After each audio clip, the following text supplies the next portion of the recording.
Hello everyone, welcome to Nazia forum. ಇವತ್ತು ನಾನು ಒಂದು ಸ್ಪೆಷಲ್ ವಿಡಿಯೋವನ್ನು ತಂದಿದ್ದೀನಿ. ಅದೇನಪ್ಪ ಅಂತಂದರೆ, ಎಲ್ಲರಿಗೂ ಒಂದೇ ಒಂದು ಕ್ವಶನ್ ಏನಪ್ಪ ಅಂದರೆ, ಸೈಕಾಲಜಿ ಯಾವ ರೀತಿ ನಾವು ಪಾಸ್ ಮಾಡಬೇಕು. ಯಾಕಂದರೆ 80 ಮಾರ್ಕ್ಸ್ ಸೈಕಾಲಜಿ ಅಂದರೆ ಬೋಧನಾಶಾಸ್ತ್ರ ಇನ್ಕ್ಲೂಡಿಂಗ್ ಎಲ್ಲ ಬೋಧನಾಶಾಸ್ತ್ರವನ್ನು ನಾವು ಹಿಡಿದಪ್ಪ ಅಂತಂದರೆ 80 ಮಾರ್ಕ್ಗಳು ನಮ್ಮ ಸೈಕಾಲಜಿ ಬೇಸ್ಡ್ ಕ್ವಶನ್ ಇರ್ತವೆ. ಹೌದಾ, 70 ಅಂಕಗಳು ನಾವು ಏನು ಸಬ್ಜೆಕ್ಟ್ ಬರಿತೀವಿ ಅವು ಇರ್ತವೆ. ಆ್ಯಂಡ್ ರಿಮೇನಿ ಎಲ್ಲ ಕೂರಿಸ್ಕೊಂಡು 150 ಮಾರ್ಕ್ಸ್ ಆಗ್ತವೆ. ಸೊ 80 ಅಂಕಗಳು ಸೈಕಾಲಜಿ ಬೇಸ್ ಕ್ವಶನ್ ಇರೋದು. ಸೈಕಾಲಜಿನ ನಾವು ಯಾವ ರೀತಿ ಅಭ್ಯಾಸ ಮಾಡಬೇಕು ಅನ್ನೋದು ಒಂದು ಬಿಗ್ ಕ್ವಶನ್ ಮಾರ್ಕ್ ಆಗಿರೋದ್ರಿಂದ ಯಾವ ಬುಕ್ಕನ್ನು ನಾವು ರೆಫರ್ ಮಾಡಬೇಕು ಅನ್ನೋದನ್ನು ಒಂದು ಸ್ವಲ್ಪ ಕ್ಲಿಯರ್ ಮಾಡೋ ಸಲುವಾಗಿ ನಾನು TET ಪಾಸ್ ಆಗಬೇಕಾದ್ರೆ ಯಾವ ಬುಕ್ಕನ್ನು ರೆಫರ್ ಮಾಡಿದೆ ಅವೇ ಬುಕ್ಕನ್ನು ನಾನು ನಿಮಗೆ ಈ ವಿಡಿಯೋದಲ್ಲಿ ಪೂರ್ತಿಯಾಗಿ ಹೇಳ್ತೀನಿ.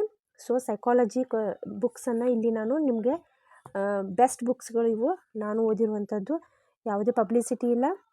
ಸೊ ನಾನು TET ಪಾಸ್ ಆಗಬೇಕಾದ್ರೆ ಓದಿರುವಂಥ ಬುಕ್ಸ್ಗಳು ಇವು. That is TET. ನಾನು ಆಲ್ರೆಡಿ ಇದನ್ನು ನಿಮಗೆ ನನ್ನ ಹಿಂದಿನ ವಿಡಿಯೋಗಳಲ್ಲಿ ತೋರಿಸಿದ್ದೀನಿ. ಬಹಳಷ್ಟು ಯೂಸ್ಫುಲ್ ಆಗಿರುವಂಥದ್ದು ಇದು. ಇಂಥ ಬುಕ್ಸ್ಗಳು ನಿಮ್ಮ ಹತ್ರ ಇದಪ್ಪ ಅಂತಂದರೆ ಬಹಳಷ್ಟು ಉಪಯೋಗವಾಗ್ತದೆ. ಇದು ಸೈಕಾಲಜಿಯನ್ನು ನಾವು ಥೆರಾಟಿಕಲಿ ಓದಿದರೂ ಅರ್ಥ ಆಗ್ತದೆ, ಬಟ್ ಅದನ್ನು ಯಾವಾಗ ನಾವು ಅದನ್ನು ಪೂರ್ತಿಯಾಗಿ ಬಿಡಿಸೋಂಗಿಲ್ಲವೋ ಅವಾಗಿನ ಮಟ್ಟ ನಮ್ಗೆ ಗೊತ್ತಾಗೋಂಗಿಲ್ಲ. ಸೊ ಇದು ಥೆರಾಟಿಕಲ್ ಇದೆ. ಅದರ ಜೊತೆಗೆ ಹಿಂದ್ಗಡೆ ಏನು ಕೊಡ್ತಾನಪ್ಪ ಅಂತಂದರೆ ಕ್ವಶನ್ಸ್ಗಳನ್ನ ಕೊಟ್ಟಿರ್ತಾರೆ. ಈ ರೀತಿ ಬುಕ್ಸ್ಗಳಿದಪ್ಪ ಅಂತಂದರೆ ಅದನ್ನು ನೀವು ಪರ್ಚೇಸ್ ಮಾಡಬಹುದು. ಇದು ಬುಕ್ಕು ಭಾಳಷ್ಟು ಒಳ್ಳೆಯದಾಗಿದೆ. CET ಮತ್ತು TET ಬೇಸ್ ಶಿಶು ಮನೋವಿಜ್ಞಾನ ಮತ್ತು ಶೈಕ್ಷಣಿಕ ಮನೋವಿಜ್ಞಾನದ್ದು TP ಮಂಜುನಾಥ್ ಅವರದ್ದು. ನೀವಿದ್ರೆ ಇದನ್ನು ಕೂಡ ಪರ್ಚೇಸ್ ಮಾಡ್ಬೋದು. ಸೊ ಅದು ಬಿಟ್ಬಿಟ್ರೆ ಇದು ಕೂಡ ಬಹಳಷ್ಟು ಒಳ್ಳೆಯದಂಥ ಬುಕ್. ಇದು ಶಿಶು ಮನೋವಿಜ್ಞಾನ ಮತ್ತು ಬೋಧನಾ ಕ್ರಮ. ಇದು ಪೇಪರ್ 1 ಮತ್ತು ಪೇಪರ್ 2 ಎರಡು TET 1 ಮತ್ತು TET ಕರ್ನಾಟಕ TET ಬೇಸ್ ಮಾಡಿಕೊಂಡು ಇದನ್ನು ತೆಗೆದಿದ್ದಾರೆ ಕ್ವಶನ್ ಪೇಪರು. ಶಿಶು ಮನೋವಿಜ್ಞಾನ ಮತ್ತು ಬೋಧನಾ ಕ್ರಮ D.Ed.ದವ್ರಿಗೂ ಉಪಯೋಗ ಆಗ್ತದೆ, B.Ed.ದವ್ರಿಗೂ ಉಪಯೋಗ ಆಗ್ತದೆ. ಇದು KM ಸುರೇಶ್ ಅವ್ರದ್ದು ಬುಕ್ ಇದು. ಹೌದಾ, ಇದ್ರ ಜೊತೆಗೆ 10 ಪ್ರಶ್ನೆ ಪತ್ರಿಕೆಗಳನ್ನು CTETದ 10 ಪ್ರಶ್ನೆ ಪತ್ರಿಕೆಗಳನ್ನು ಇದ್ರ ಒಳಗಡೆ ಕೊಟ್ಟಿದ್ದಾರೆ. ಇದನ್ನು ಕೂಡ ನೀವು ಪರ್ಚೇಸ್ ಮಾಡ್ಕೋಬೋದು. ಹೌದಾ, ಸೊ ಅದು ಬಿಟ್ಬಿಟ್ರೆ ಇದು ಮಕ್ಕಳ ಶಿಶು ಮನೋವಿಜ್ಞಾನ ಮತ್ತು ವಿಕಸನ ಮತ್ತು ಇದು CBSE ಮತ್ತು ICSE ರಾಜ್ಯ ಮಟ್ಟಕ್ಕೆ ಎಲ್ಲ ಬುಕ್ಸ್ಗಳಿಗೆ ಆಧಾರವಾಗಿ ಇಟ್ಟು ಇದು ಯಾವುದೇ ಆಥರ್ದು ಏನು ವರ್ತ್ ಆಗ್ತಾ ಇಲ್ಲ. ಸೊ ಈ ಬುಕ್ ಬಹಳಷ್ಟು ಒಳ್ಳೇದು ಅನಿಸಿತು. ಸೊ ಅದನ್ನು ನಾನು ಪರ್ಚೇಸ್ ಮಾಡಿದ್ದೆ. ಬಿಕಾಸ್ ಪರಿಸರ ಅಧ್ಯಯನ ಇದರಲ್ಲಿ ಇಂಟ್ರೊಡ್ಯೂಸ್ ಒಳಗಡೆ ಇದೆ. ಶಿಶು ಮನೋವಿಜ್ಞಾನ ಮತ್ತು ವಿಕಸನ ಹಾಗೂ ಪರಿಸರ ಅಧ್ಯಯನ ಇದೆ. ಸೊ ಅದಕ್ಕಾಗಿ ನಾನು ಇದನ್ನು ತೊಗೊಂಡಿದ್ದೆ.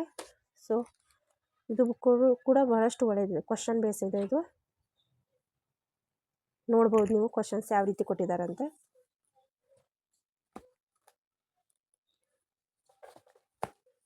ಹೌದಾ, ಈ ರೀತಿ ಅದ. And last one, the best book is ಶೈಕ್ಷಣಿಕ ಮನೋವಿಜ್ಞಾನ ಪ್ರಶ್ನಾಕೋಶ ಅಂತ ಬಹು ಆಯ್ಕೆ ಪ್ರಶ್ನೆಗಳು. ಪ್ರೌಢಶಾಲಾ ಶಿಕ್ಷಕರು ಅಂತ ಹೇಳ್ತಾರೆ.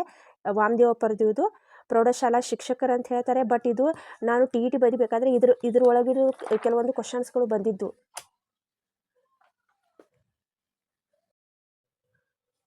ಇದು ವಾಮದೇವ ಪರದು. ಇದು ಪ್ರೌಢಶಾಲಾ ಶಿಕ್ಷಕರು ಅಂತ ಕೇಳ್ತಾರೆ. ಬಟ್ ಇದು ನಾನು TET ಎಕ್ಸಾಮಿನೇಷನ್ ಬರೆಯುವಾಗ ಇದ್ರೊಳಗಿರೋ ಕೆಲವೊಂದು ಕ್ವಶನ್ಸ್ಗಳು ಬಂದಿದ್ದು. ಸೊ ಅದಕ್ಕೆ ನಾನು ಹೇಳ್ತಾ ಇರೋದು ಈ ರೀತಿ. ಇದು ಭಾಳಷ್ಟು ಯೂಸ್ಫುಲ್. ನಾವು ಥೆರಾಟಿಕಲಿ ಒಂದು ಬುಕ್ನಲ್ಲಿ ಓದಿದಪ್ಪ ಅಂತಂದರೆ ಇದನ್ನು ಏನು ಮಾಡ್ಬೋದು, ನಾವು ಇಲ್ಲಿ ಚೆಕ್ಔಟ್ ಮಾಡ್ಬೋದು. ಹೌದಾ, ಈ ರೀತಿ ಕ್ವಶನ್ಸ್ಗಳನ್ನು ಕೊಟ್ಟಿದ್ದಾರೆ. ಎಲ್ಲ ಲೆಸನ್ ಮೇಲೆ ಕ್ವಶನ್ಸ್ಗಳು ಇಲ್ಲಿ ನಾವು ಕಾಣ್ತೀವಿ. ವ್ಯಕ್ತಿತ್ವ ಮತ್ತು ಮಾನಸಿಕ ಆರೋಗ್ಯದ ಮೇಲೆ ಈ ರೀತಿ ಕ್ವಶನ್ಸ್ಗಳು ನಾವಿಲ್ಲಿ ಕಾಣ್ತಾ ಇದ್ವಿ. ಇಂಥ ಬುಕ್ಸ್ಗಳನ್ನು ಎಲ್ಲೂ ನಿಮಗೆ ಸಿಕ್ಕಿದ್ರಪ್ಪ ಅಂತಂದರೆ ನೀವು ಇದನ್ನು ಪರ್ಚೇಸ್ ಮಾಡಿ. ಹೌದಾ, ಪ್ರೌಢಶಾಲಾ ಶಿಕ್ಷಕನ ಶೈಕ್ಷಣಿಕ ಪ್ರಶ್ನಾಕೋಶ ವಾಮದೇವ ಪರದು.